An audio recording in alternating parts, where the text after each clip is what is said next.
تجلی چون کند دل بر کنم شکران تجلی را، تسلی چون دهد از خود نخواهم آن تسلی را.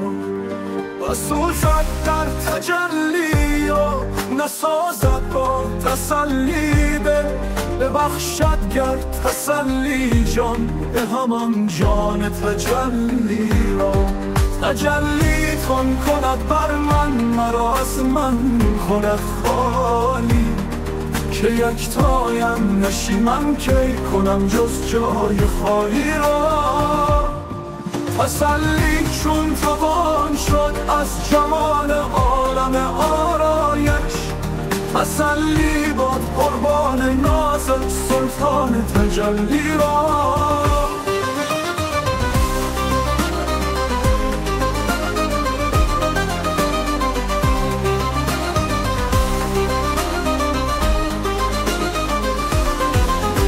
از آن آقل بمان دستی که رویش را ندیدستی، کسی مجنون تواند شد که او دیدست لیلی را. کسی او را تواند دید کو گردد سراپا جان، که چشم سر نیارد دید حسن یزدانی را. جلالش چون گذارد جان، جمالش می نوازد دل، نگر نه کس نیارد تا انوار جلالی را. نعیم اهل دلخواهی دلت را صاف کن از عشق، به لذات دنیا را بمان فردوس علی را. دلت فردوس میخواهد کمالی را به دست آورد، که باشد با تو در عقبی به صاحب کمالی را.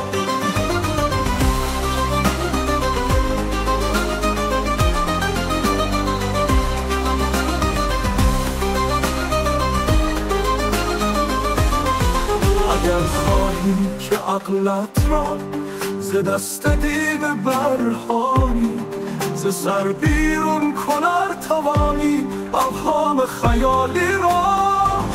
تو را این بستا چون نیست خالی، زن تن از گفتن بیان دیگر مکن ای فیض از او صاف حالی را.